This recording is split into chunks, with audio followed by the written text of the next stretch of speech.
Tell him it to be cool. It's all good. It's all gonna happen. We're gonna attach that to my pants too, so I don't knock it off. You know what? This wasn't turned up all the way. Oh, well, that helps. Okay. So there is a knob. All right, put it like higher than it was. Yeah. Okay. Okay. Yep.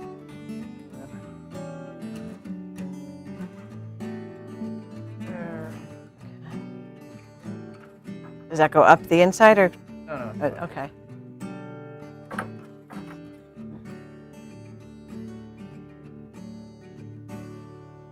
Almost.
And now our host, Lincoln Project co-founder Jennifer Horn.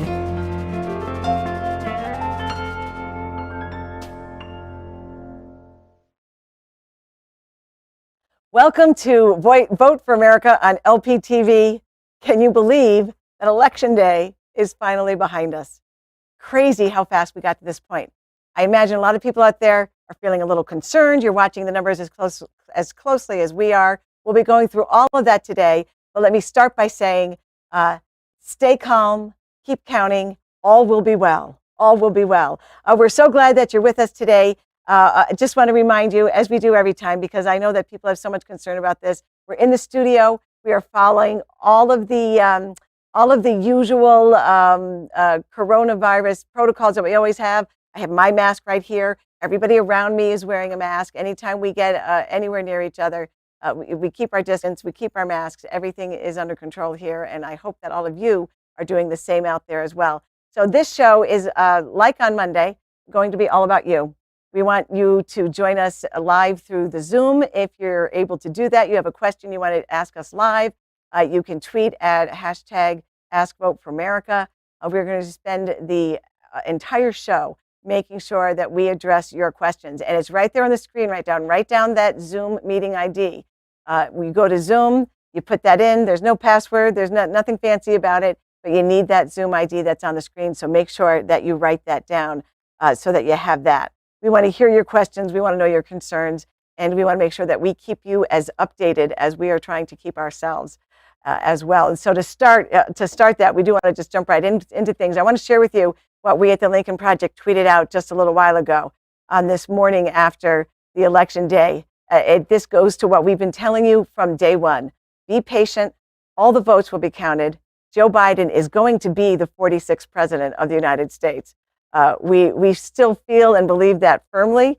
And as we've told you from the beginning, this was not going to be an election where we knew the winner with certainty on the night, on election night. So we're going through that process. It's going to be calm. It's going to be overseen by the right people.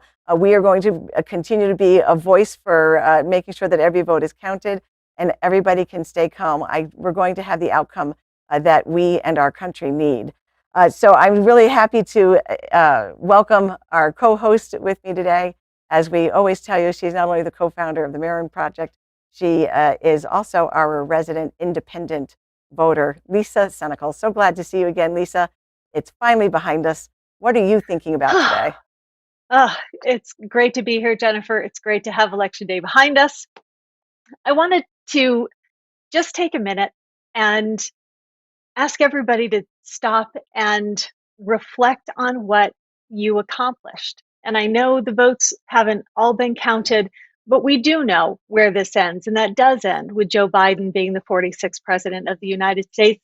And that is because of what you did, despite all the disinformation that was out there and how hard those conversations we kept asking you to have with possible persuadable Trump voters.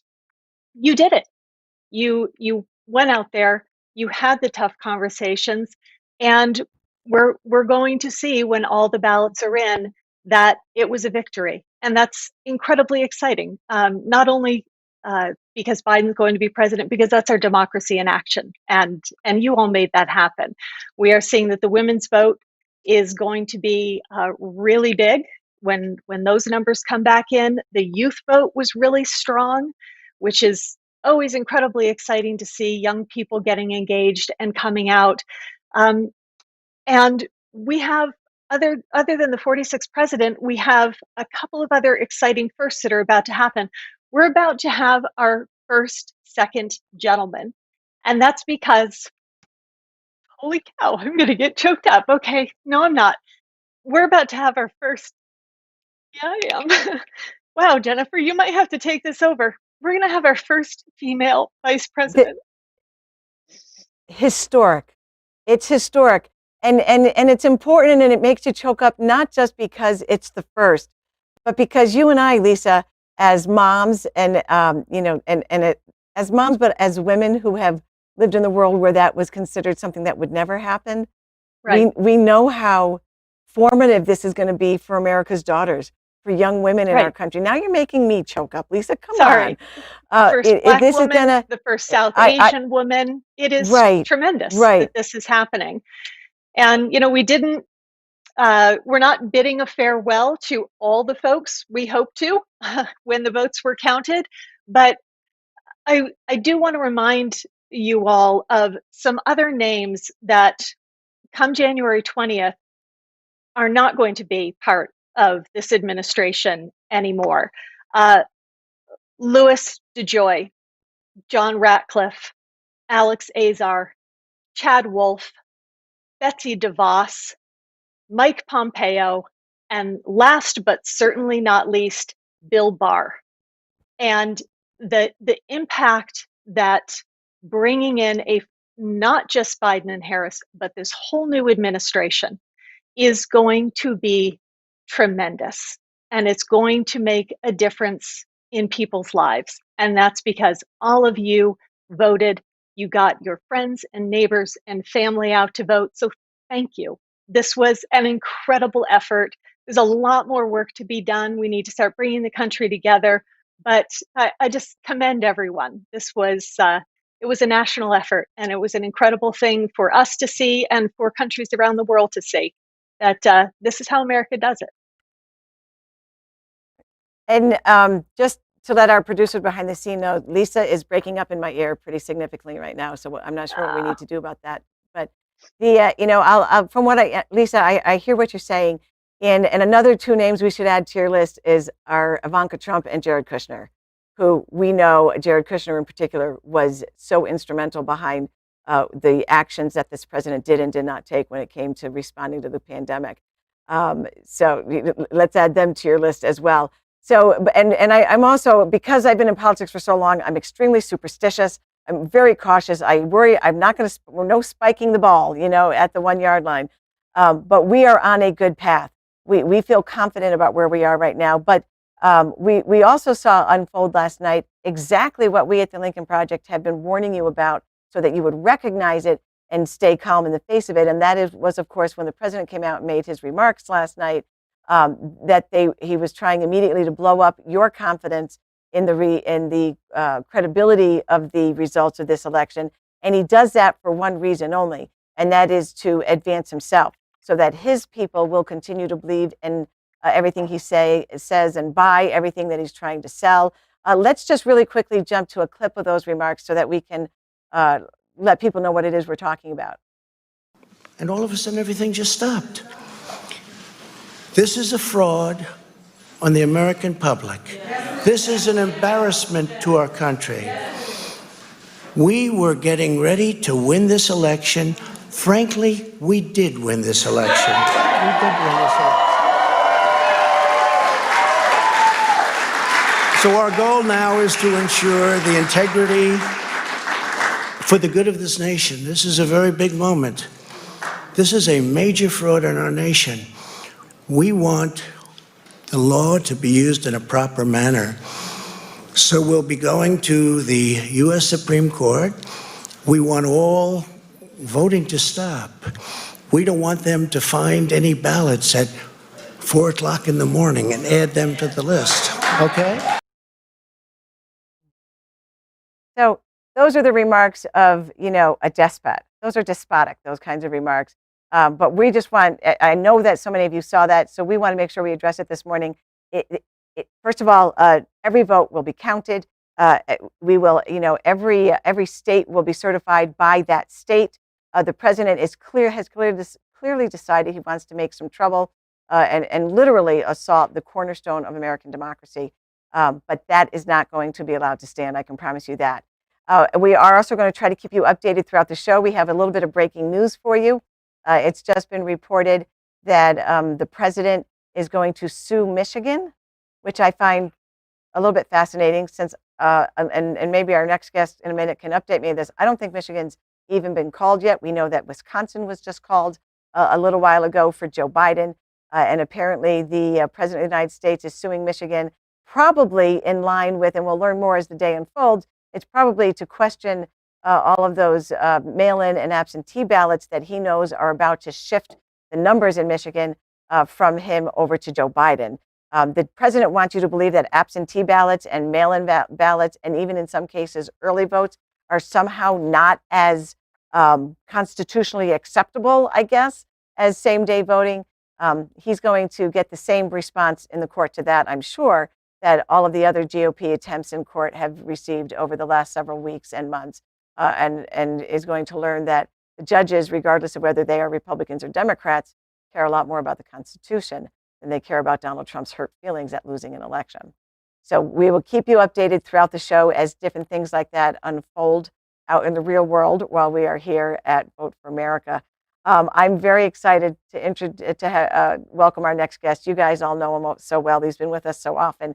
Who else would we have as our first guest on the day after the election, other than the Lincoln Project's one of my co-founders? I was going to call you the data master, Mike Madrid. Mike, thanks so much for coming. Thank you for having me, Jennifer. Love being with you. I'm really happy to have you here. Yeah. So I had another first question for you. Okay. But since we just learned that the president of the United States is suing Michigan, talk to me a little bit about that. What are the potential consequences? Well, I think the first thing to start with and begin with is to understand what we have always said. You and I have talked about this many times over the course of the past few months. Donald Trump, there's no way he could win this election fair and square. He has to eliminate as many votes as possible. And now it's plainly evident what he is doing. So let's talk about Michigan, okay? Michigan is part of a broader strategy, this Great Lakes strategy, which has been defined as a blue wall up until 2016. Right. If Joe Biden wins Michigan, Minnesota, and Wisconsin, it's very difficult for Donald Trump to find a reasonable path to 270. And Biden has already been called in Wisconsin. Biden's been called and Minnesota. Right. So Trump this is his last stand in the Great Lakes area. That doesn't mean he's going to stop, especially in places like Pennsylvania, and he's probably going to start legal action and all of the remaining states quickly because he has to stop the vote count now.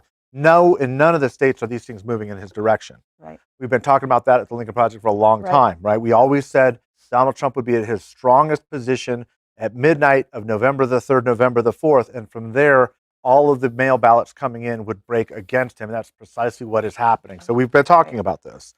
Right. So Michigan, what he does is he goes in, he's saying basically, we're going to stop the votes. I don't know because I just heard about coming in here what the merits of the case that he's trying to bring are, but in all likelihood, what he's trying to do is stop the votes coming in from Wayne and Oakland counties. This is Detroit. This is the area where he's going to be losing most of these votes by a 3.5, 4-1 margin. He's going to get just creamed here.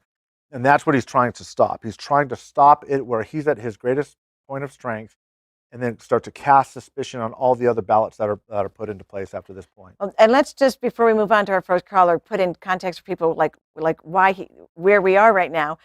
We have a very technically advanced Vote for America graphic for you that shows where we are in the Electoral College right now that we wanted to share with everybody. Our good buddy Eric with his. Love that. We're at 248, which means it was 238, I think, when we were first putting the show together this morning. The Associated Press decision desk is where we're getting our Electoral College numbers from. And our bobblehead Trump is at 214. And Biden, of course, at 248 now that we've added in Wisconsin. Yeah. So this is where we are.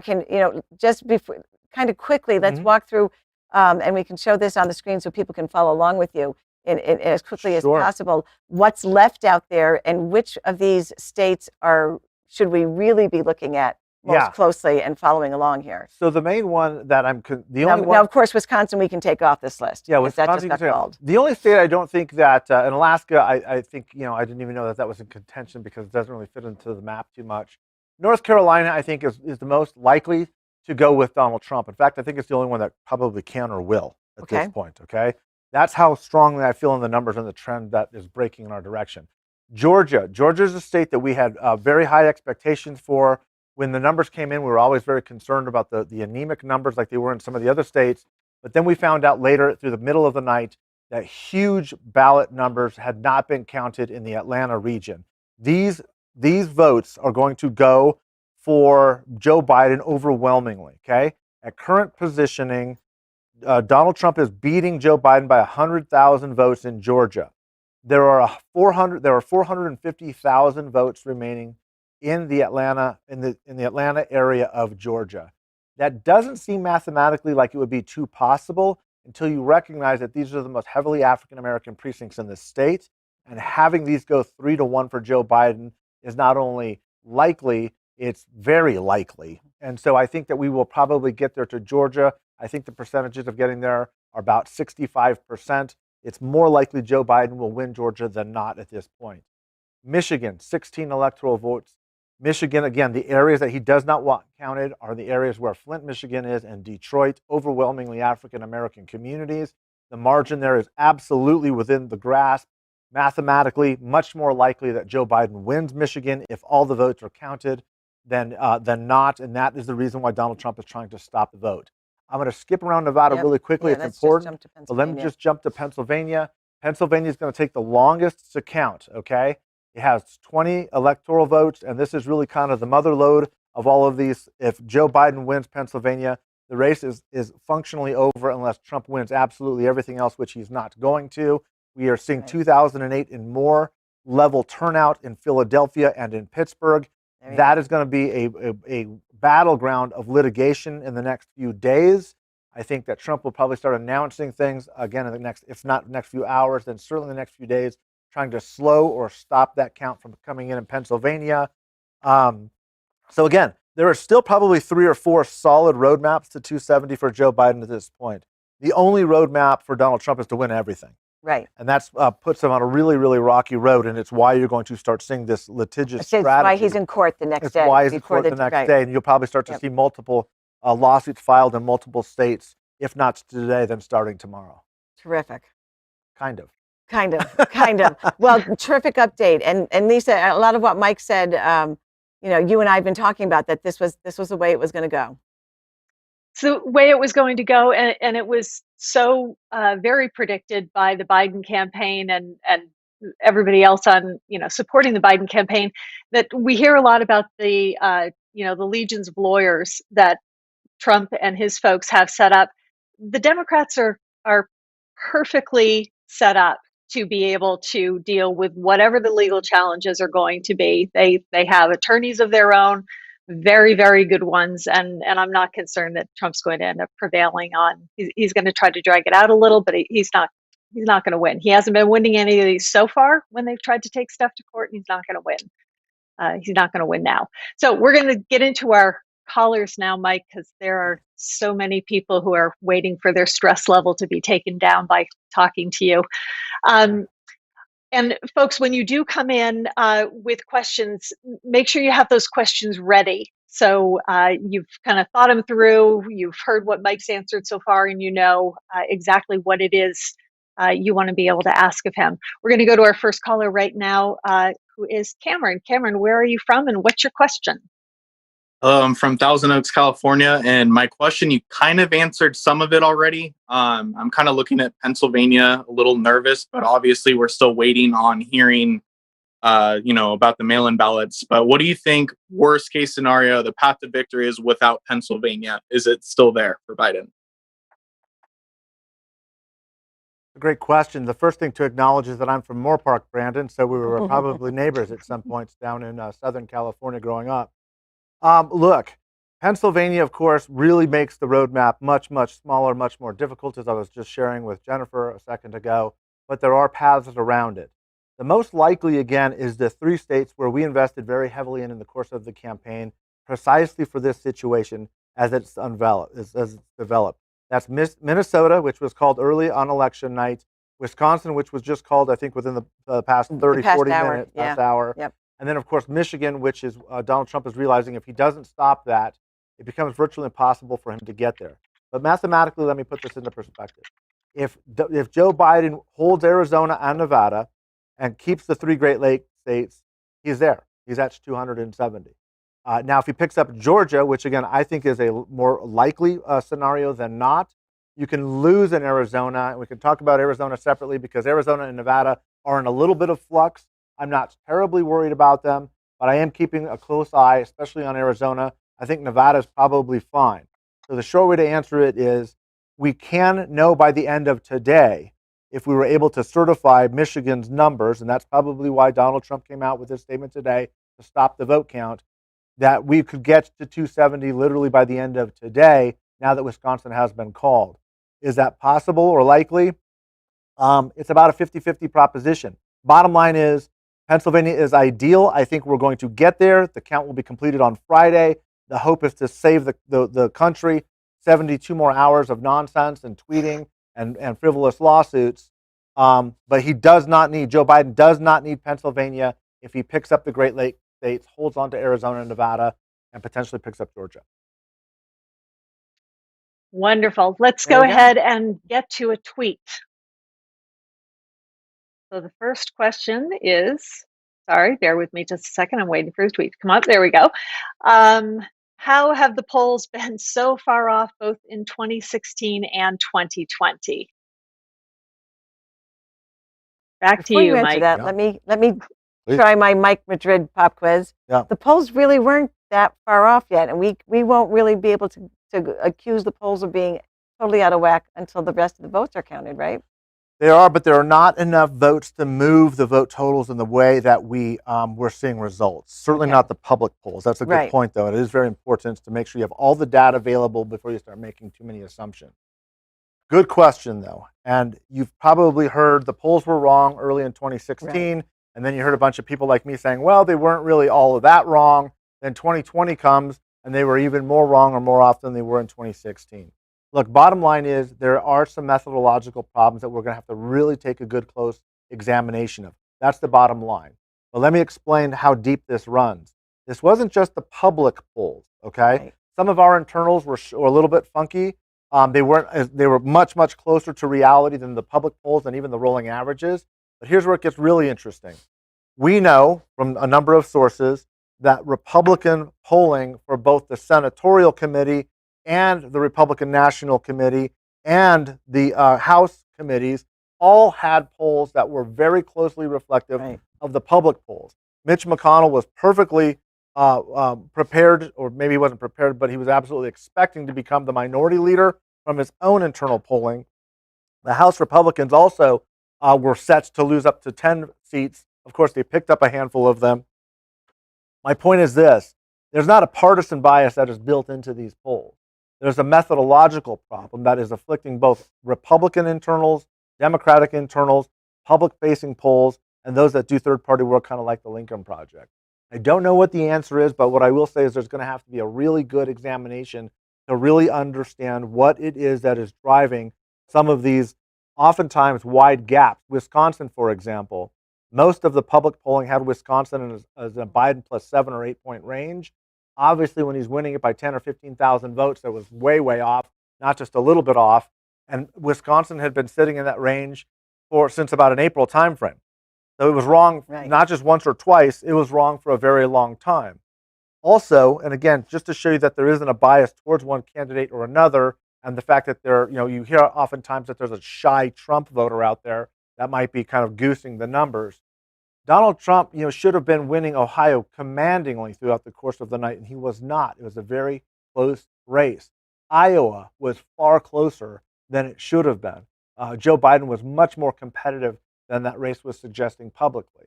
So you can't say that it's a shy Trump voter when he's not doing as well in reality as the polls were saying in places like Ohio and Iowa. The problem is there's just something that's screwy with some of the sampling, perhaps the weighting. And one other quick final thing, not to drone on too long. This was the highest turnout election in the history of American politics, in the history of our democracy. That's something to be proud of. Yeah. But, and this is very interesting, most people suggest and believe that high turnout elections favor the Democrats or push the country or the political system leftwards.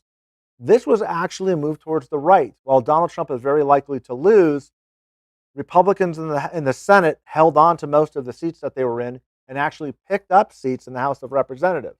So this may be the first time where we've had not only historically high turnout, but we've also seen a rightward shift as a result of it. I'm not going to argue with you. You know better than anybody. You're the stats guy. Mm-hmm. But I do think, at least in this particular election, some of the discrepancy because to your point, the polling was consistent on both sides. Yeah. Our opposition had the same results that we had. Correct. I do think that what polls just cannot account for is the fact that there are some elections that are so emotional and so intense and so engaged that it's just human emotion, and that it develops over the course of the cycle, and that Trump was effective perhaps at the end with all those rallies, at rallying his base and turning out some Republicans maybe who would have stayed home, things like that. And with the Senate, I wanted us to do better than we did in the Senate, but I'm not hugely surprised, because I think even in cycles when we say vote the bums out, it's never your bum. You know, like people, they want all the other bums out, but they want to keep my guy. So it's like it's so much a combination of what you do, and then what I do. You know, the human emotion and the art and the science. The heart and the science of politics. Yeah. Perfect. Exactly. So we're really happy to have our next question come from one of our. I was about to say one of our live audience members. I assume all of our audience members are live, but coming to us live. Beth, we're so happy to have you here. Where are you from, and what is your question? I live in Southwest Michigan. I'm south of Kalamazoo. My question, well, for starters, I worked the polls yesterday for the very first time. We never had a lull of people. It was constant all day. I'm in a rural part, and it's also very red. I have avoided all the news today, and I did see the tweet about the fact that Donald Trump is now decided to sue the state of Michigan, i.e. Governor Whitmer. We've got three very strong women, our Attorney General, Secretary of State, and our governor. Do you think his case has any basis, and I would hope to hell that Michigan ends up staying blue like the sky is on this beautiful day today. Thank you so much, Beth. What do you think about? Well, look, I think that there's a lot that you said there, Beth, all of which was completely accurate. Donald Trump has obviously demonstrated kind of this political animosity towards your governor, and I have no doubt that there's something misogynistic about it because of the language that he's used. And I think that he would probably be humiliated if the source of his defeat were to come from that same governor, because of the loss he took politically in that situation. Now, having said that, I don't know the merits of the case, but what I will say is overwhelmingly the courts have tended to side on the side of the voter and towards greater enfranchisement. Will that be the case here? I don't know. But he has also been saying something which I think is very interesting, which is we want to make sure that every legally cast vote is counted. And I think that that's going to work against him, because most of the votes, as you know from having worked the polls, are legally valid. What he's trying to do is stop simply the numbers of voters that are going to be showing up to the polls. And my strong sense is that the case will be tossed. Again, I haven't seen the merits. I just know that politically, most of these cases are viewed for what they are, which is an attempt to suppress the vote. And in most cases, judges aren't going to be party to that. We're going to go ahead and take another tweet. First, I wanted to, speaking to a poll worker, reminded me that I wanted to mention that we didn't have, there was so much anxiety leading up to Election Day and what might happen at the polls with voter suppression, or, people showing up with really ill intentions to cause harm or frighten people away. And what I kept hearing all day yesterday around the country were secretaries of state and people managing the different polling places saying it's boring, which is great. We want it should be boring. It should be completely as expected, without any drama happening at all. And that was it was such a relief. But I don't think it was. It's certainly in parts of the country, I don't think it's what some people were expecting. So that was another nice thing to see yesterday, even if we don't have all the results yet that we want to have. So to the next tweet. Mike, what happened to the Latino vote in Florida? It sounds to me like they're blaming you, whatever it was, Mike. Yeah, I get that a lot. Yeah. That's okay. Look, I'm gonna change the question up a little bit, and I'm gonna ask the question: what happened to the Latino vote in America? And the reason why is because this election, you've heard me talk about this a lot, so viewers out there. This is the first election in U.S. history where the Latino vote has actually surpassed the black vote as the second largest racial and ethnic voting bloc in America, in our country. And it's happening as the population starts to grow. And this is the fastest growing segment of the electorate, will grow at a clip of about 2 points a year for the next 20 years. So what we have found is as the Latino vote gets bigger, it becomes more diverse, or at least I should say the diversity within the Latino community becomes more apparent. So what we saw in Arizona, for example, was Latinos voting overwhelmingly for Biden. Now, this is largely a Mexican-American vote in the southwestern United States. It was extremely anti-Republican in places like California, where I'm from, even more so than Arizona. But if you move a couple states over to Texas, one of the reasons why Texas did not go blue was not because that Latinos didn't turn out, it's that they did turn out and were not giving the vote break to Joe Biden the way that Democrats have traditionally expected. Bottom line, this is a huge wake-up call for the Democratic Party.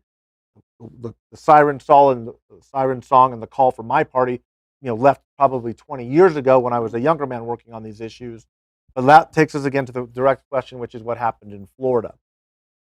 Dramatic overperformance with Cuban Americans. Multi-generational bloc was created. The Trump campaign spent more money in the county of Miami-Dade than I believe any other county in the country. This was a huge part of their strategy, not just to move Florida into their column, which they were very successful at doing, but also to set a broader narrative that they were not anti-Hispanic by driving up the percentage of the Cuban vote. They were successful with it, given where they're due. The real failings of the overall Latino vote in Florida was not, in my opinion, the overperformance of the Cuban vote for Republicans. It was the lack of turnout in the I-4 corridor amongst Puerto Ricans, the lack of organizational capacity, messaging, and resourcing with Central American voters like Colombia, or South Americans like Colombians, Venezuelans, which also have a very strong anti-socialist ethic, Nicaraguans, El Salvadorians, you name it. Florida has by far the most ethnically diverse Latino community in America, and the Democratic Party, if they don't want to have more nights like this, is going to simply just have to wake up. Republicans, to their credit, chose those key small sectors of the Hispanic community, spent very significant amounts of money, did a tremendous amount of organizing, and they were successful as a result. I'm fascinated by that because that's exactly what you've been talking about could happen all along here. The difference between the Cuban Americans and then all of the other demographic of Latino voters. And I don't know if Biden even tried. Maybe they wrote off Florida early on, but trying to get the message that wraps all of those people together is the challenge. Fascinating. I love when things play out exactly as you said they could play out. It's just I do too. I find it very entertaining, but also very reassuring. Very happy to have our next question come from one of our guests, Melody. Melody, where are you from, and what is your question? I'm in Northern Kentucky. I'm in Newport, and my question is: can you guys hear me? Okay. My question is we can hear you. Yep. As we move forward and Donald Trump is looking to do to ask for recounts or maybe filing for them, who funds that? Is that something his campaign has to pay for? And then does he have the cash to do it? Or do we know? That's a great question. I can answer that one for you. It's going to be his campaign and or the RNC.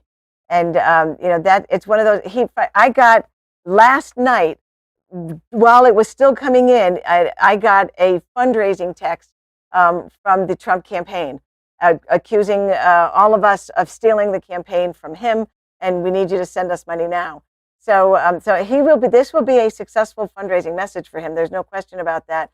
And the RNC will raise money on it as well. The thing that I always question about funding these court battles is that for the RNC, they need that money for their candidates. They need that money to build going forward, because as much as the Republican Party has done better than we thought they would last night, they're not in a strong place going forward any more than the Democrats are. So at some point, the RNC is more likely to decide that it's not worth it to invest money in a fool's errand. I think, than the Trump campaign is. But for the time being, they're going to have plenty of money because the fact that he's filing these lawsuits is a great fundraising message. I think that's right. Just to add on to that really quickly, Jennifer is correct, absolutely correct. A recount is financed by the people bringing the question. So the Trump campaign will have to finance this. In most instances, they can stop at any point in the process at the beginning or the end of the day. So if they were to take the lead, for example, they could actually stop with the lead, and that essentially becomes where the race sits. Now, having said that, recounts are extremely expensive, hundreds of thousands of dollars a day, and they very, very rarely ever move the needle in terms of those changes. In fact, Scott Walker in Wisconsin said, with this kind of a vote lead, it's not going to change. He, of course, would know as a Republican more than anybody what he's been through. What he's been through. He's basically saying this is not a 200 vote margin. It's a 10,000, 12,000, 15,000 vote margin. You're not going to see that kind of a change. So we'll see what kind of an appetite there is, because you don't just count one segment in most states. You just got to do an entire count. That's not exactly true. In some states, you can specifically choose the counties that you want to count, but it's a very long, arduous process. But I think you make an important point for people to understand, because as Donald Trump announces that these lawsuits and that this should be recounted, that gets into this whole lane of recounts. He's going to make it sound like it's so close. Everything should be recounted. 15,000 votes is almost impossible to come up with, unless there's an entire precinct somewhere that wasn't counted, and that just doesn't happen. Right. In New Hampshire, where I got my political education, our House districts are so small that you can win them by a vote, by 2 votes. So we frequently have recounts for the House, for House seats, because it's you can make up 3 votes sometimes. So it's different in every state, but people have to understand how incredibly rare it is for a recount to actually move the needle. So don't get yourself all crazy over that. Jeremy, I've lost track. Are we going to a tweet? What's next? Yep, we're going to go to another tweet. Great. Let's go ahead and bring the next one up. Mike, what the hell's going on in Arizona? These are tough questions you guys are asking today. Actually, I was getting a lot of these on my Twitter feed too. Look, here's what's happening in Arizona. Let me explain the situation a little bit. Arizona, again, met some of the criteria that the Lincoln Project was very interested in as a Sun Belt state. We felt very early on this was going to be a state that would move towards Joe Biden. We invested very intensely and for a long, sustained period of time with some very key demographics. That's important, and I'm saying that for a reason. Where the race stands right now is there's about 100,000 vote differential between Biden and Donald Trump. Joe Biden won Maricopa County, which is the largest, most populous county in Arizona and usually regarded as the single most important bellwether in the state because of its size and its diversity. Fully a third of Maricopa County, incidentally, is Hispanic.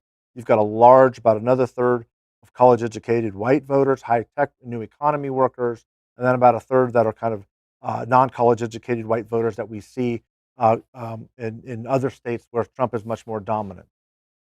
Biden wins this county by 6 percentage points. Not bad, right? Especially for a Democrat. It hasn't happened in probably 50 years. There are still about 450,000 ballots remaining. A good swath of those are from Maricopa County. Now, every time, and keep this in mind over the course of the next 72 hours, the question you should always ask when the point of ballots remaining comes up is, are they day of voters or are they absentee or mail-in ballots? The reason why is, with just that one data point, you're going to be able to discern by a pretty wide margin how those votes are likely to go. If they are mail-in ballots, they are going to go for Joe Biden by a pretty strong majority. Even in, and this is important in the case of Arizona and in the case of Michigan, where this court case is potentially bubbling up, even in red counties, the ballots that come in by mail from even in red counties are going to favor the Democrat. Why? Because Donald Trump so poisoned the well with his own Republican base that he didn't want his base voting by mail. He wanted them voting on election day. In many ways, he may have completely screwed himself by making sure that these late count voters in close contests did not benefit the Republican at all.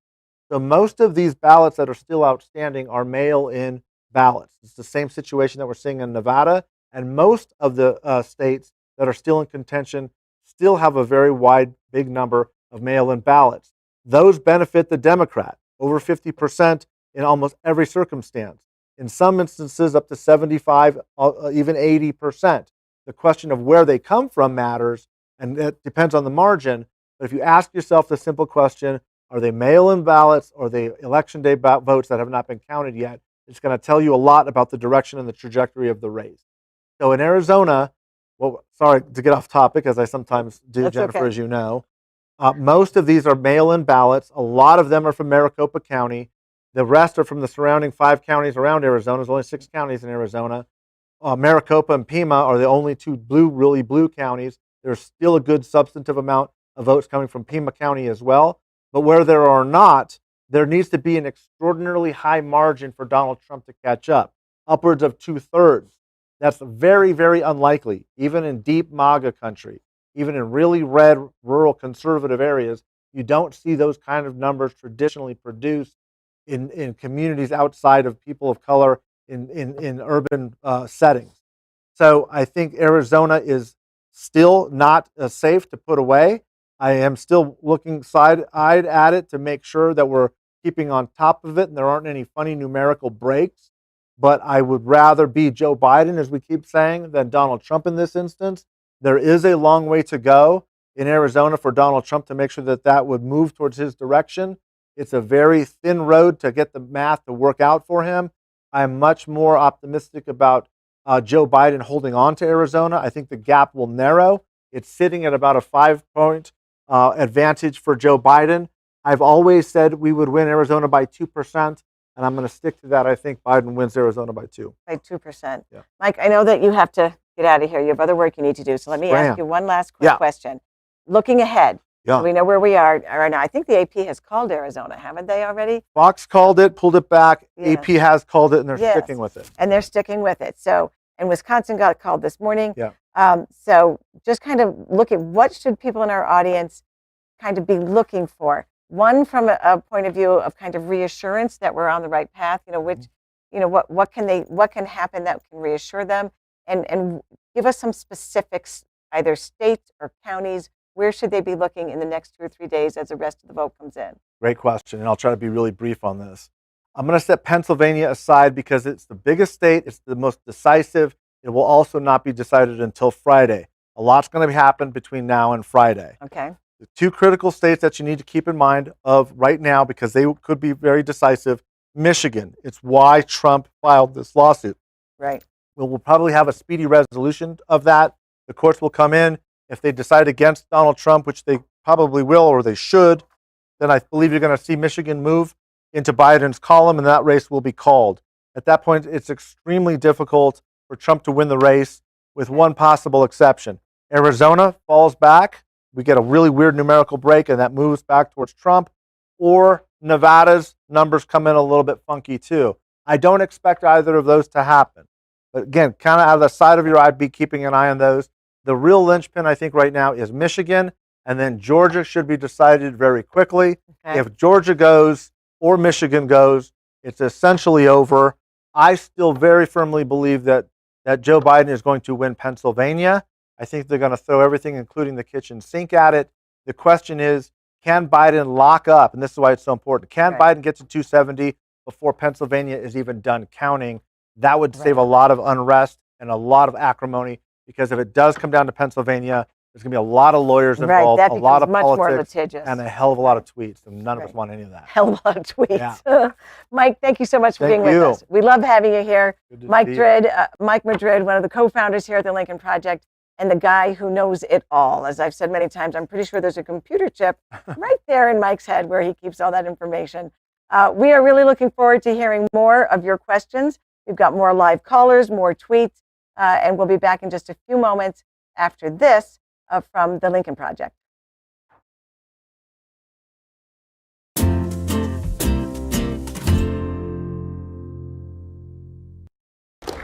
Who are the parents? Yeah. I'm the wife. I'm Chris Hudson's wife. I wanted to. This is Chris's I'm son. his son. Well, how are you? Good. Thank you for hugging me. You okay? You okay? You'll be okay. We're gonna be okay. We're gonna be okay. I promise. Okay, I promise.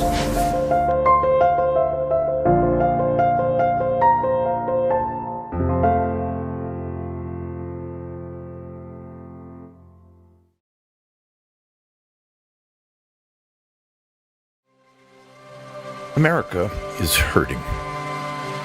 There's a sickness in the land, more than just a virus that could have been controlled long ago. Our faith is being tested. Our faith in each other, in the goodness of America. This is Joe Biden's moment. What his life prepared him for. Not an easy life, but being an American isn't about what's easy. It's about never giving up. He came from a family on hard times, overcame a crushing disability, endured the worst loss a man can imagine, and he never gave up. Joe Biden kept the faith that love is stronger than hate, that kindness is stronger than anger. As I look across America today, hope seems elusive. Today, it's not easy in America. Maybe it's destiny. And my answer is this. Maybe a higher power. You and I are part of a covenant. But once again, the right leader is here to bring us together. If we do our part, this is Joe Biden's moment. If we stand together, this is our moment. Then the divisions of our time will give way. This is America. To the dreams of a brighter, better future. We can be what we are at our best. The United States of America. The Lincoln Project is responsible for the content of this advertising.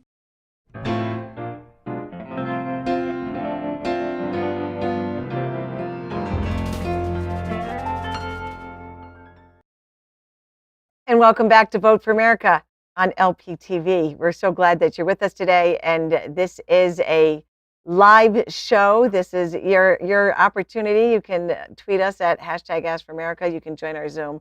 We're really interested in making sure that your concerns are answered.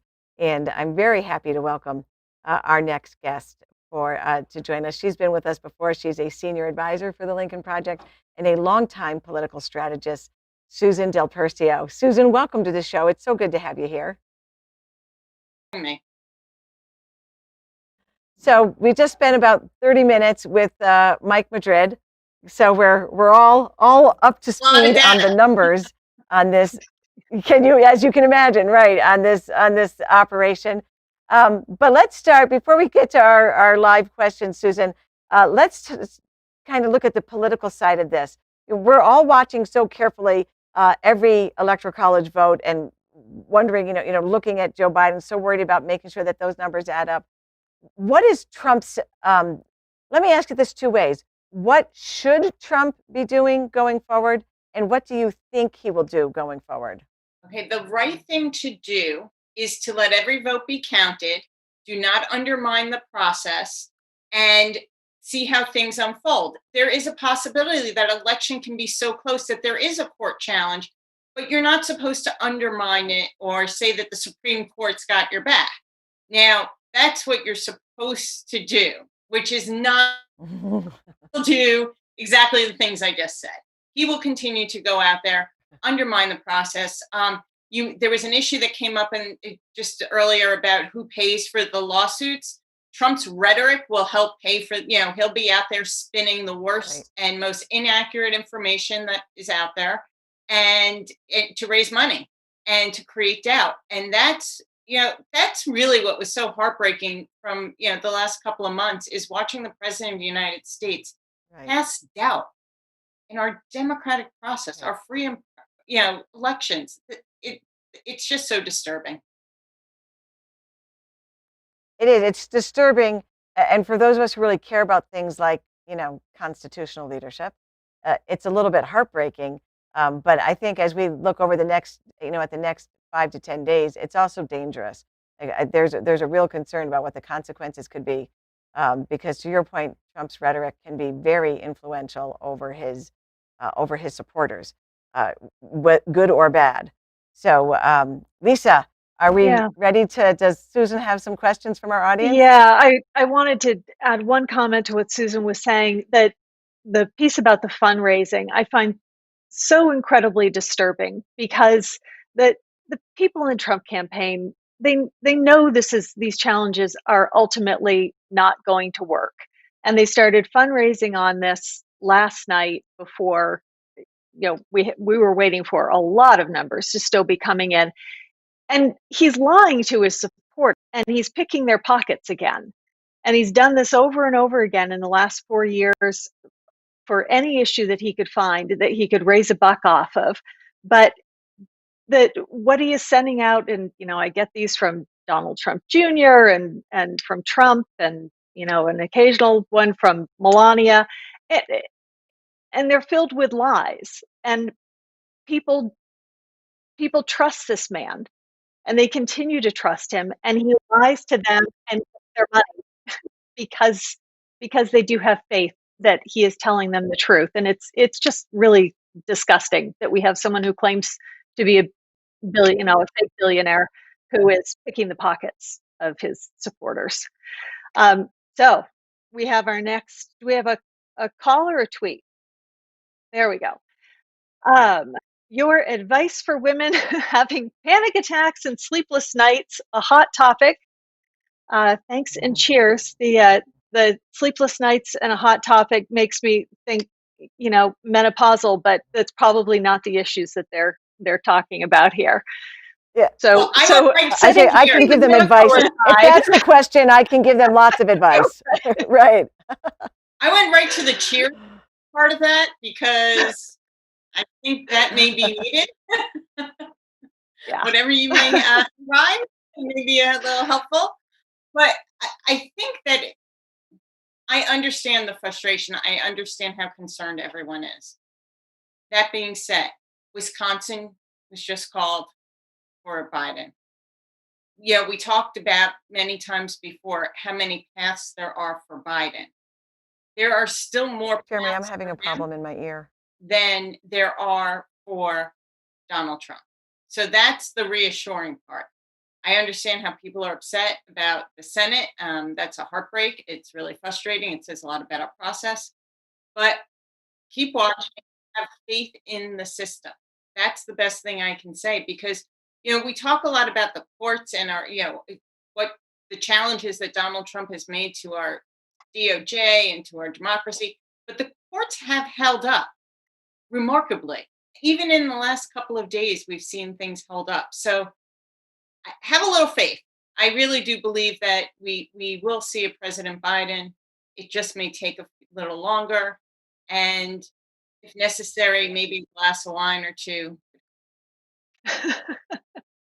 Yeah, that patience is going to be so important, and it's really difficult. A lot of us have been waiting 4 years for this election, but just a few more days, and we're going to get there, and we're going to be okay. We have a caller who is with us next. Carrie, where are you calling from, and what is your question?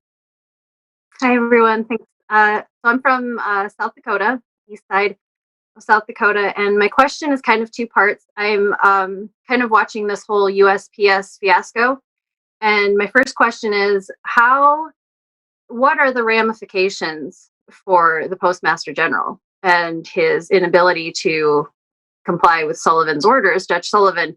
Second question to that is, what are the options for those votes to be counted in Pennsylvania that are missing? Okay, so as far as holding the Postmaster General responsible, frankly, that's he'll unless there's a big push for him to resign. He's serving at the basically at the president's will. So I think that pressure is not going to affect the process. Now, the votes in Pennsylvania, that is very interesting, because they have, the theme that has been out there is that November 3rd was the last day to vote, but it will not be the last day your vote is counted. So there was a court order that you referred to saying that the post offices have to, what they call sweep their facilities to get the ballots out. Again, it will be, we won't know. Unfortunately, if they're hiding stuff, that does happen. But overall, I do believe in the process. We heard a lot about what was going on with the Postal Service. Things kind of moved pretty well, all things being equal, compared to what we thought. There were legal issues, but not so much on the delivery side, although there were certainly, individual areas that it was a hiccup, which frankly, I did expect, because we've never seen anything like this. We are doing first time voting in the middle of the pandemic. Right. I got the sense that Judge Sullivan is not at all pleased with Mr. DeJoy, and that he might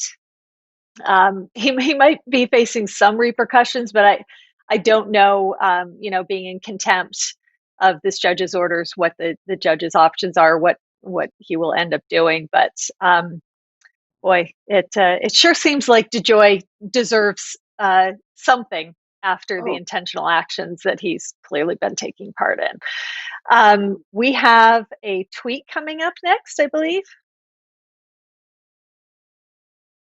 Maybe yet. There we go. Spartacus.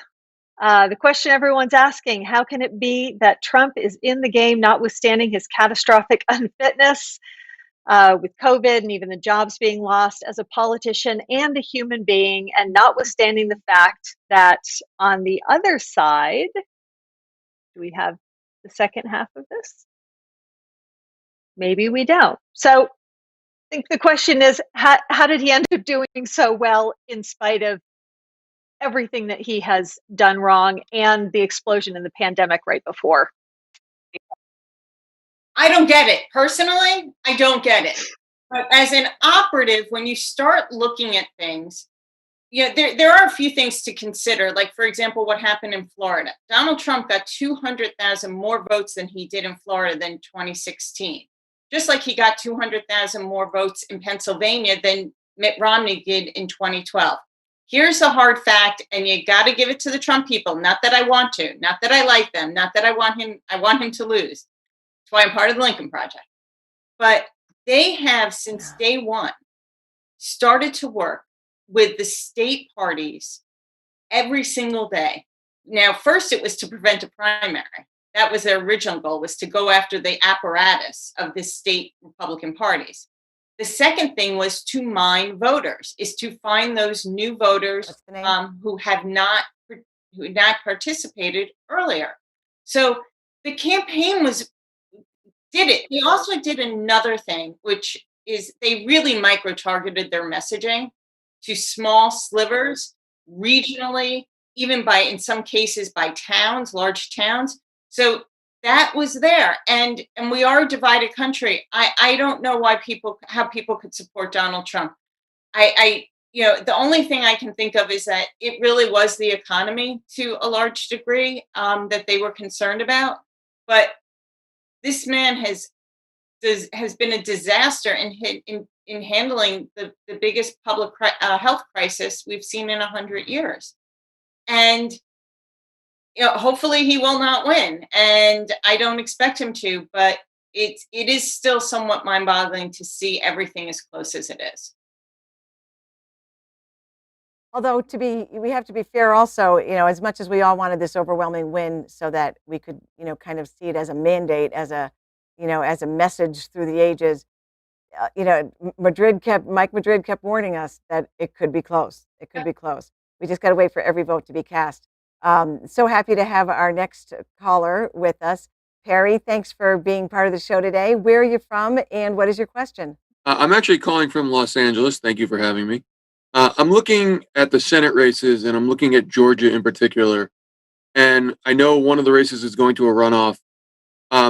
Based off what Mike was saying when he was on about the Atlanta area coming in, does that lead you guys to believe that the Ossoff Purdue race will go to a runoff as well? Because I see the gap narrowing.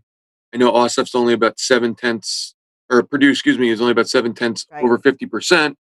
I'm just curious where you guys see the Senate races going in Georgia, and then do you really think that makeup of the Atlanta area will bring Georgia over the top?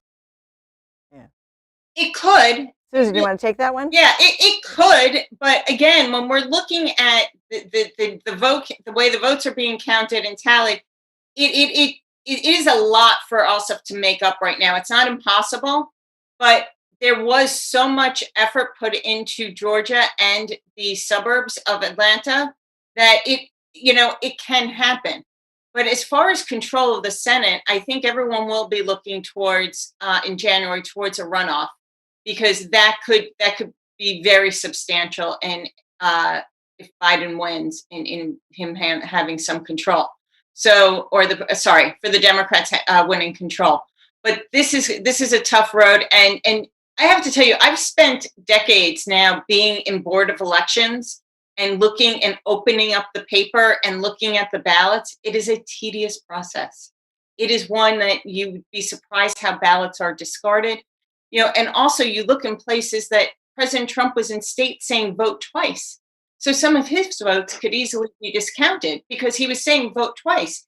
They actually do match up the absentee ballots and the voter rolls. So it could be that if some of his voters went out there and actually voted twice. So it is tough. I wish I could give you a better answer, but that's the honest truth of it right now.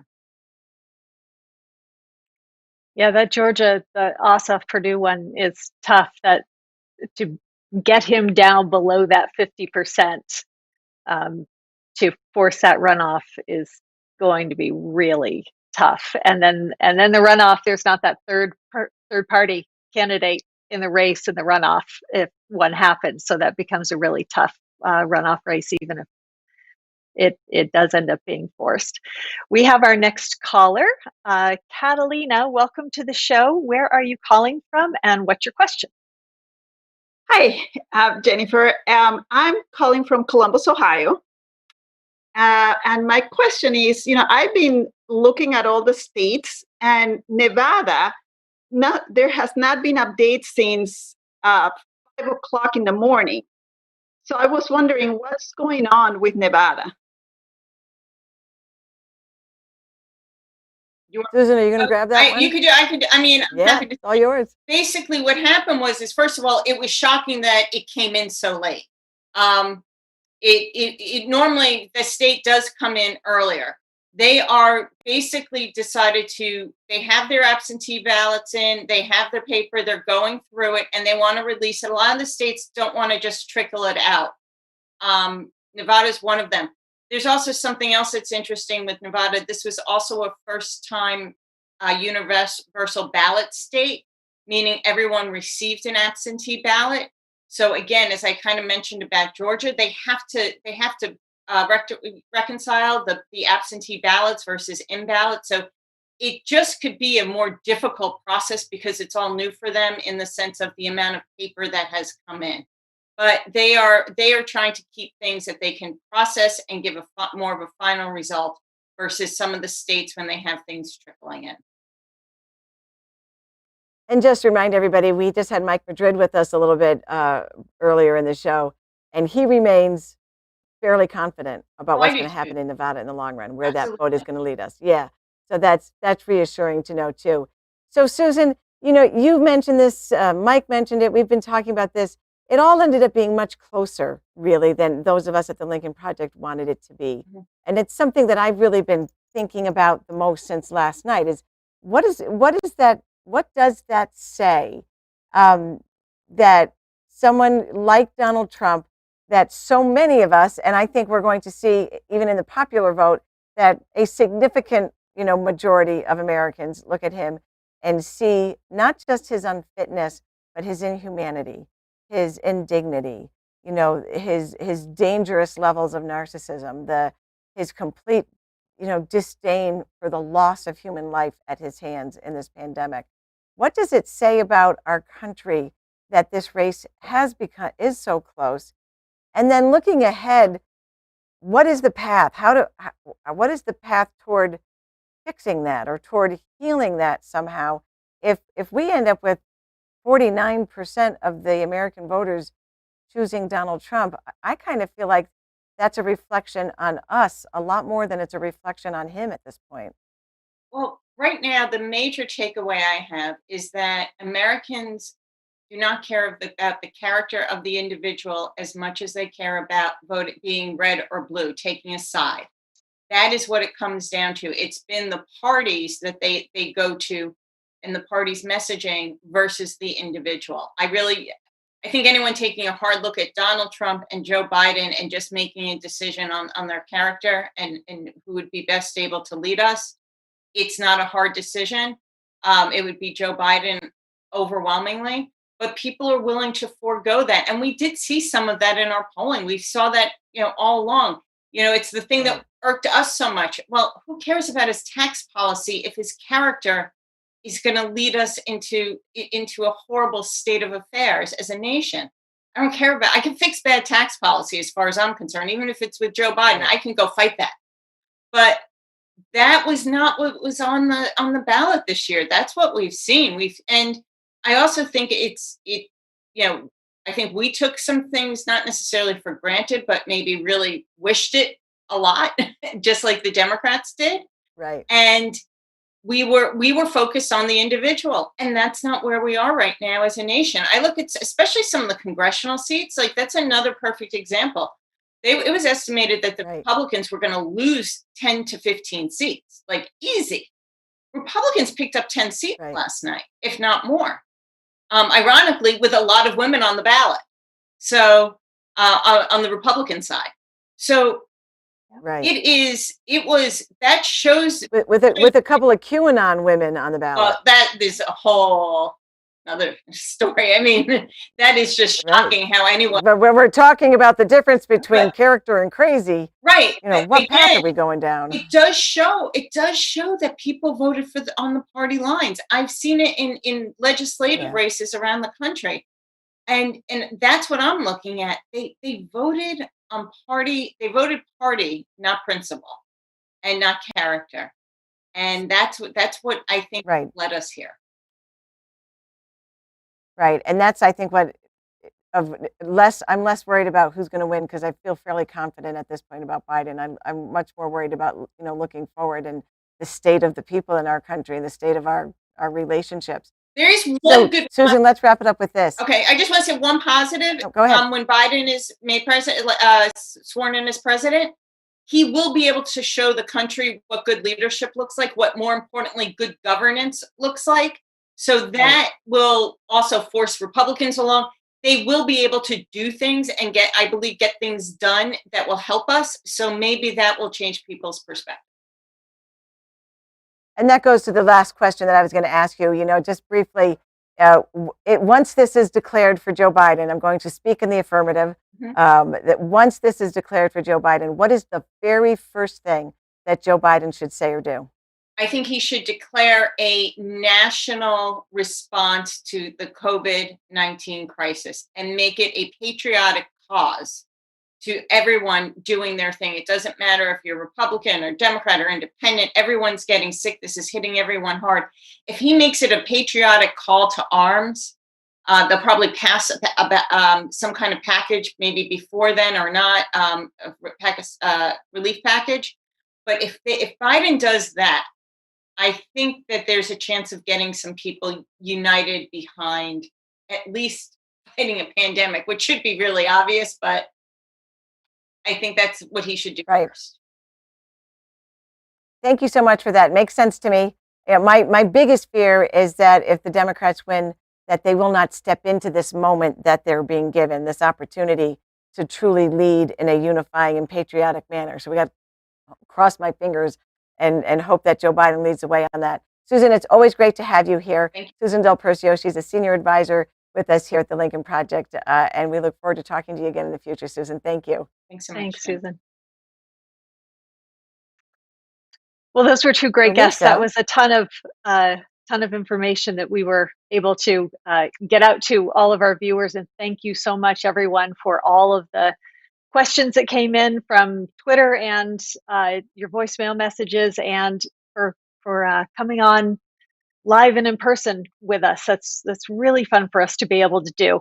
The other really fun thing that we've been able to do over these past weeks is calling for your Vote for America selfies. And God, you guys have responded. It has been so wonderful to see over these past days. The variety of people who have been coming have been giving us the selfies, and we wanted to make sure that we found a way to really show you how much we appreciated that. So Jennifer and I have not seen this yet, but the whole team behind the scenes that make this show possible worked on putting together a selfie tribute video to all of you who have been so willing to jump in and be part of this democracy. So we are going to take a look at that now.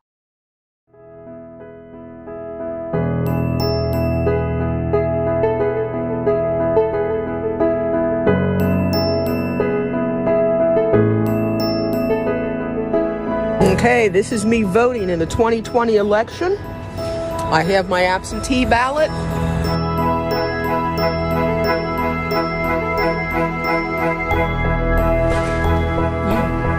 He's 18 today.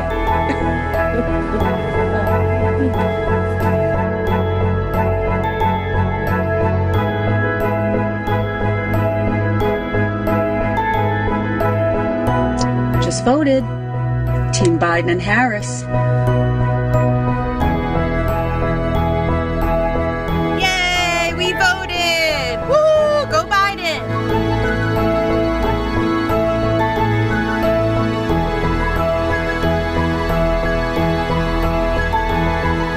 Guess what we just did? We voted.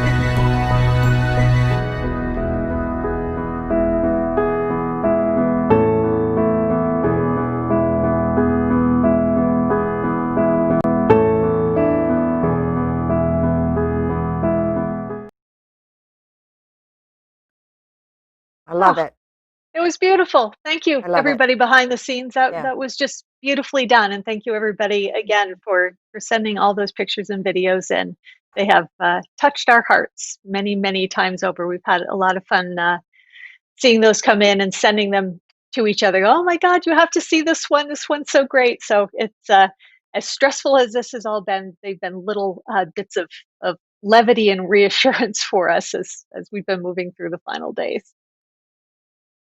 I love the ones with families voting together, with people bringing their children to the polls with them to make sure. All the ones that, I'm voting for my daughter, I'm voting for my son. I love those. Yeah, I do too. The intergenerational stuff, folks making sure that their 83-year-old parents, even during COVID, were able to vote. And it is something that you really do pass on generationally. You model it for your kids because your parents modeled voting for you. And we saw a historic turnout this year. We've never had this many people in the United States vote, and voting on both sides of the aisle, and that's wonderful. And everybody should be active and participating in the democracy. So it's been super exciting to see. Lisa, thank you so much for bringing us those selfies and the tweets and the participation with our audience throughout all these last 2 months that we've been together. It has been the most engaging, most gratifying part of the conversations that we have had on the air here. Obviously I want to thank everybody who participated in the show today and the live show we had on Monday. Everyone who has participated in this show from that side of the camera. You're what it's all about, and that's why we're here. But Lisa, we can't say goodbye to each other without thanking everybody on our crew as well. I'm always afraid to try to go listing names because I don't forget somebody, but Jeremy and Leah and Jennifer and Jen Shu and Theo, the entire crowd behind the Stephanie, scenes, Eric, Eric, Stephanie, Eric, the diorama builder. Exactly. This has just been such a great experience, and I'm so grateful for everyone who's been part of it. And I don't want to suggest that we're leaving you for good. We'll get to that in a minute, but I just want to say thank you to them as well. Lisa, a big thank you to our guests today, Mike Madrid and Susan Del Percio. And as always, Lisa, to you, thank you so much. Oh, thank you. And I hope everyone continues the conversations that you've been having, because we have a lot of work yet to do. And I think once we have Joe Biden and Kamala Harris sworn in, that work's really going to be able to start in earnest. And I do believe that the message that Biden was giving before he was elected is the same one that he's going to give during his inauguration, which is that he's going to be a president for all Americans, not just the people who supported him. And my sincere hope is that people who did not support Biden, who heard all the scary messages coming from Donald Trump about the horror that we were going to see under a Biden presidency, as we move through the days to come, they're going to see that those things do not come to fruition. They are not going to manifest themselves. We're not going to have chaos in the streets. We're not going to have crime rates soaring. We're not going to become a communist country. We're not going to have a depression. And their voices are still going to be valued and heard. And that'll be a very different feeling than we've had under Donald Trump for these past 4 years. So I hope you'll keep talking to your friends and neighbors. Biden's going to pull this out. Don't spike the ball. We need to make sure that we keep those lines of communication open, try to shut some of the echo chambers down that we all get trapped in with the media that we're consuming, and make sure we're having real conversations with our friends, neighbors, and family members, because that's what's really important. That's what makes our country extraordinary. I can't disagree with anything you've said. Thank you so much, Lisa. Always good to have you here, and to hear that voice in your vision. Thank you so much. Thank you. And thank you to all of you for being part of this all these weeks. We're not going away. We are going to take a little break. We'll be back next Wednesday, and we will continue to be with you in the days and weeks ahead. As we've said at the Lincoln Project all along, the goal was not just to defeat Donald Trump, but to defeat Trumpism, to defeat racism and bigotry and misogyny and hatefulness and the seeking influence on our elections from foreign leaders, paying bounties on the heads of our sons and daughters who serve, the corruption, everything that Donald Trump stands for and so many Republicans have embraced. That remains our goal. That remains our mission. So we're not going anywhere. And, the Republican Party that has been my party for so long, for so many years, no longer exists. It's just not there anymore. And the people who have contributed and protected and defended this president, they don't get to go forward and try to rewrite history. They don't get to whitewash their participation and their contribution to the pain and the heartache and the damage that this president has inflicted on our country. And the Lincoln Project is going to be here to continue to hold those people accountable and to fight for a very different, better America than what this party has come to stand for, unfortunately. Everything that I know and have learned about politics, I learned from my mom. And my mom was not a politician, and she was not at all involved in politics. They used to joke, my mom and dad used to joke that they didn't know why they bothered going out to vote, because my mom's vote would cancel out my dad's vote, and that was as political as we ever got in my house. But what my mom taught me was that politics should be like real life. It should be about other people. It should be about having a heart for service, a heart of kindness. It should be about caring about the other people in your community and wanting to be part of an effort to lift them up, to lift up the whole community. Politics is supposed to be about public service, about making the world every day a little bit better than it was the day before. So all these lessons that we learned from our parents and I learned from my mom, I have this bracelet that I wear every single day. It has my mom's signature. It says, "Love, Mom."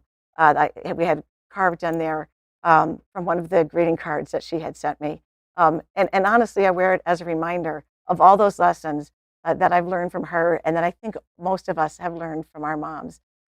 Politics should be about bringing people together, about being able to disagree and still work toward common goals, about forgiving people who hurt you and moving forward with those people to make a better world.